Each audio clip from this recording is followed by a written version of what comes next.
할렐루야. 오늘도 말씀하실 하나님 가슴이 뜁니다. 영광과 감사와 존귀가 하나님께 있습니다. 기도합니다. 영광과 감사와 존귀가 하나님께 있습니다. 오늘도 말씀하실 하나님을 찬양합니다. 우리의 눈과 귀를 여실 하나님을 찬양합니다. 성령의 일하심을 사모하며 기도하며 기다립니다. 종을 겸손하게 하시고 낮아지게 하시고 구원뿐만 아니라 성령의 일하심에 대해서 분명히 눈이 떠지는 은혜가 있게 하옵소서. 예수님의 이름으로 사모하며 기도합니다. 아멘. 자, 이제 여러분 31절로 갑니다. 28절부터 34절까지 하나님의 구속사의 목적을 분명히 하고 있죠. 성령의 일을 통해서 일하시고 우리가 이걸 알아야 된다는 겁니다. 분명한 목적이 있어요. 단지 우리를 낳기만 하는 분이 아닙니다. 영화롭게 하나님이 기뻐하는 아들로 맏아들된 예수님을 본받도록 그렇게 하신다. 30절 분명히 말했습니다.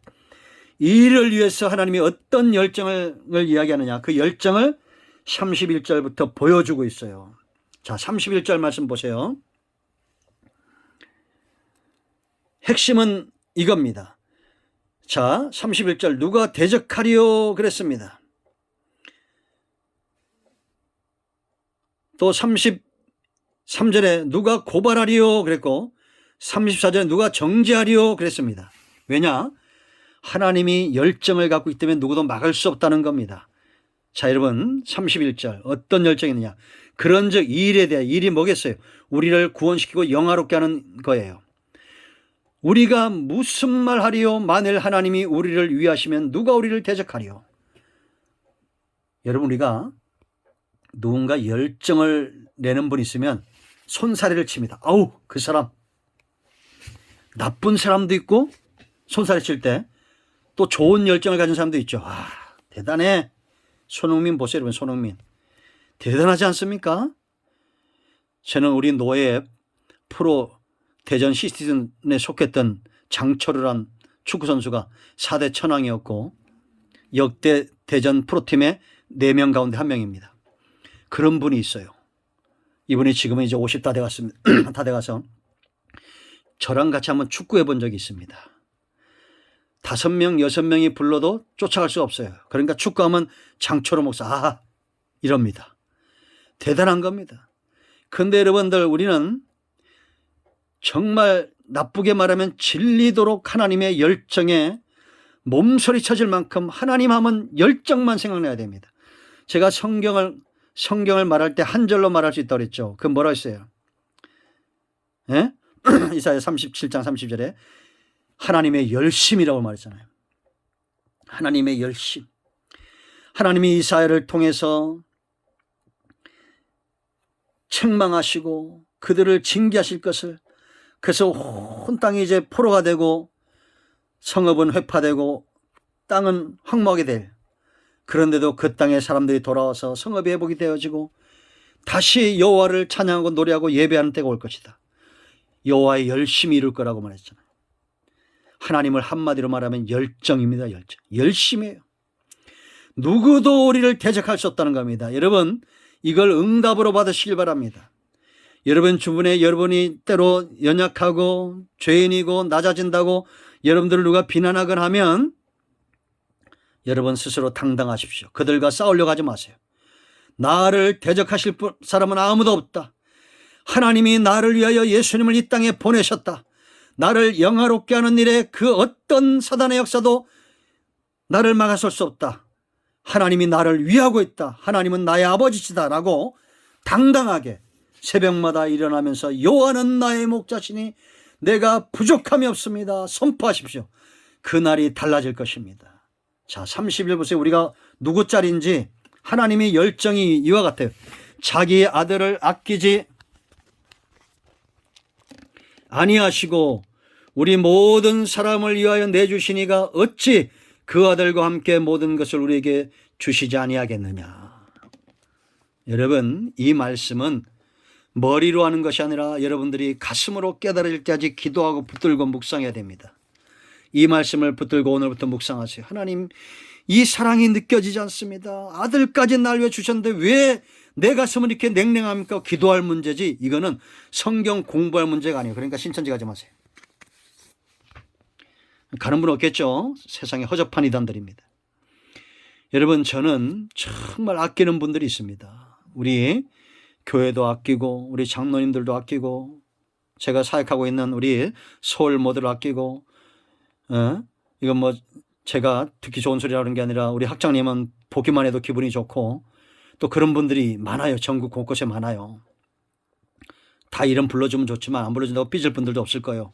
그만큼 좋은 분들이에요. 그래도 그분들에게 제 아들이나 딸을 주지 않습니다. 절대 주지 않습니다. 새벽에 나갈 때, 저녁에 들어올 때 이렇게 찾는 아이들 보면 지금도 가슴이 따뜻해집니다. 예? 그러지 않아요? 그게 부모잖아요. 그런데 하나님은 저와 여러분을 위해서 아들까지 주신 분입니다. 이 이야기할 때는 목사가 울어야 되는데 눈물이 안 나. 아직도 이 강팍한 마음이 있어요. 저도 기도해야 됩니다. 하나님, 이 말씀을 어떻게 성경 공부해서 알겠습니까? 하나님이 아들을 주실 때 그 마음이 어땠을까요?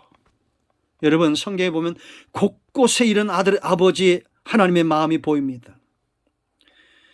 창세기 22장에서 몇 장이라고요? 22장입니다. 아브라함을 언제 불렀어요? 12장에 불렀죠. 12장에서 하나님의 가슴을 보여준 게 아니에요.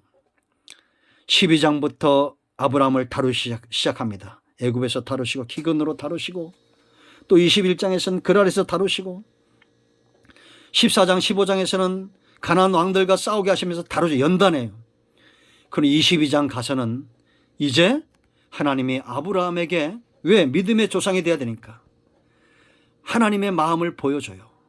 너, 네 아들을 내가 지명하는 곳 모리아 땅으로 가서 거기서 번제로 드리라는 거야. 이 기가 막힌 말씀을 아브라함에게 줘요. 아마 저한테 했다면 좀 못할 거예요. 너, 네가 아끼는 아들, 그 딸 김한이, 김소리를 내가 지정하는 곳으로 가서 번제로 드려라 이러면 저는 절대 순종 못할 겁니다. 그런데 아브라함이 연단받고 하나님의 가슴을 알았어요. 군소리 안 하고 아멘하고 모리아 땅으로 가서 그 아들을 번제로 잡아 드리려고 할 때 이 아브라함 보세요, 여러분. 뭐 주저함이 없었습니다. 그리고 가면서 그가 어떤 고백을 합니까? 이삭이 보니까 나무도 있고 다 있는데 뭐가 없어? 재물이 없어요. 그러니까 아버지 다 있는데 왜 재물이 없습니까? 그랬더니 여호와 이래 그럽니다. 하나님이 자기를 위해서 준비할 거다. 놀랍습니다.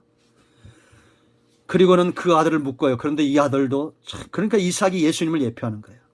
그 아들을 묶을 때 잠잠한 어린 양처럼 가만히 있습니다. 아버지를 믿었기 때문이고 그 아버지를 통해서 일하는 하나님을 믿었기 때문입니다. 내리 7년 순간 하나님이 아브라함아 아브라함아 급하게 부릅니다. 이제야 알겠다는 겁니다. 네가 네 아들 독자 이삭을 아끼지 않았으니 내가 너를 통해서 일하겠다는 건 너를 복되게 하겠다는 겁니다.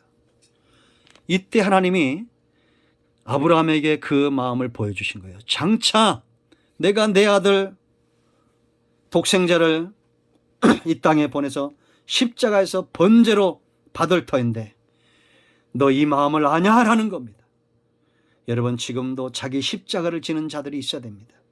그런 자들은 아들까지 아끼지 않고 주신 이 하나님의 마음, 그 사랑, 그 긍휼에 움직이는 자가 되어야 됩니다.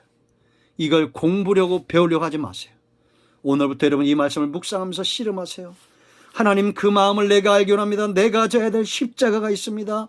내 아들, 내 딸, 내 자녀들, 내 직장에, 내 주변에 내가 십자가를 지고 구원시켜야 될 구원의 영광에 이르고 세상의 영화를 사랑하고 세상의 영광을 바라보는 저들의 마음을 돌이켜 하나님의 영광을 바라보고 독생자의 영광을 바라보며 하나님 나라의 영광을 바라봐야 될 저들을 돌이켜야 될 십자가가 내게 있습니다. 내가 먼저 이 십자가를 체험하기 원합니다. 여러분, 기도하여 이 가슴을 얻으시기를 바랍니다. 하나님의 가슴, 그리스도의 복음의 능력의 가슴을 얻으시기를 축복합니다. 하나님의 열정입니다. 33절 말씀 보세요. 누가 능히 하나님께서 택하신 자들을 고발하려 열정이 보이지 않습니까? 하나님의 열정뿐만 아니라 지금 바울의 입술을 통해서 열정적으로 설교하고 있는 이 하나님의 음성이 들리지 않습니까? 의롭다 하신 이는 하나님이시니 그랬습니다. 여러분, 의롭다 하는 것은 이미 하나님의 구원의 역사가 시작되었다는 겁니다. 그러므로 하나님은 절대 포기하지 않는다. 자, 34절. 누가 정죄하려 죽으실 뿐 아니라 다시 살아나신 이는 그리스도 예수시니 이는 하나님 우편에 계신 자요 우리를 위하여 간구하시는 자니라. 할렐루야. 예수님이 단지 십자가에서 죽으실 뿐만 그 사건만 있었던 게 아닙니다. 살아나셨고 지금도 저와 여러분을 위해서 기도하고 있는 거예요. 왜? 구원의 목적이 이루어지도록. 한 명도 잃어버리지 않을 겁니다. 그러므로 여러분 절망하지 마세요. 지금 여러분의 자녀가 아직 믿음이 식어졌고 세상으로 갔다고 해서 절망하지 마세요. 저는 대한민국을 하나님이 이렇게 쓰실 겁니다. 하나님의 영광을 드러내실 겁니다. 지금 교회가 세상 사람들에게 조롱거리가 되고 목사의 이름이 똥값이 되고 성도의 이름이 땅에 떨어지고 있지만 하나님은 다시 한번 이 교회를 통해서 하나님의 영광을 드러낼 것이고 복음의 영광을 드러낼 것이고 다시 한번 한국교회와 성도들과 주의 종들을 사용할 것입니다. 하나님은 절대 포기하지 않을 것입니다. 왜냐? 우리는 보혈과 순교자들의 피에 세워진 교회예요. 로마서 5장을 읽어보세요. 여러분, 요한계시록 5장부터 읽어보세요. 순교 흘린 피, 그들의 탄식하며 기도하는 소리가 보좌를 움직이고 있습니다. 그런가 하면 성령이 우리를 위해서 기도하여 도우시고, 그런가 하면 하늘 보좌 우편에서 예수님이 저와 여러분의 사역의 성공을 위해서 기도하고 있는 거예요. 우리는 예수님 자리들입니다. 기도합니다. 하나님 이 말씀대로 되어지게 하시고 구속의 역사에 하나님의 일하심과 열정의 눈이 떠지는 은혜가 있기를 원합니다. 예수님의 이름으로 사모하며 축복하며 기도합니다. 아멘. 이제 선포합니다. 여러분 가운데는 모든 흑암의 역사는 이 시간 이후로 더 이상 나타나지 않도록 나산 예수 그리스도의 이름을 붙들고 선포합니다. 나산 예수의 면허니 불신은 물러가며 악한 영들은 물러가며 병든 자는 치유되며 사망의 영은 떠나가며 막힌 것들은 열려질지어다. 예수님의 이름으로 응답되었습니다. 선포하며 기도합니다. 아멘. 간증을 반드시 나누세요. 기도합니다. 아멘.